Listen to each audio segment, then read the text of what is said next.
ഞങ്ങൾക്ക് ക്ലാസ് മിക്കപ്പോഴും ഉച്ച വരെ ഉണ്ടാവാറ്. ചില ദിവസങ്ങളിൽ മാത്രമേ ഈവനിങ് വരെ ഉണ്ടാവാറുള്ളൂ. അപ്പോൾ ഒരു ദിവസം ഞങ്ങൾ പെട്ടെന്ന് പ്ലാൻ ചെയ്ത സ്ഥലമാണ് ഇങ്ങോട്ടേക്ക് പോയാലോ, അതാണ് ഈ സ്ഥലം കേട്ടോ, ഫീനിക്സ് പാർക്ക്. അടിപൊളി സ്ഥലമാണ്, പക്ഷെ നല്ല ഡിസ്റ്റൻസ് ഉണ്ടായിട്ട് അതിൻ്റെ ഉള്ളിൽ നടക്കാൻ. ഗൈസ് ഇതാണ് ഗൈസ്, എന്തുട്ടാ പാർക്കിൻ്റെ പേര്?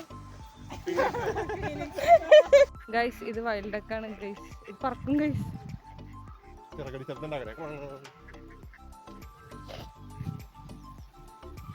ഒരു സുന്ദരനുണ്ട് ഗൈസ് ഞങ്ങളുടെ കൂടെ. നീ പറഞ്ഞു അങ്ങോട്ട് നോക്കി കണ്ട ചിലർക്ക് തന്നെ പുച്ഛം.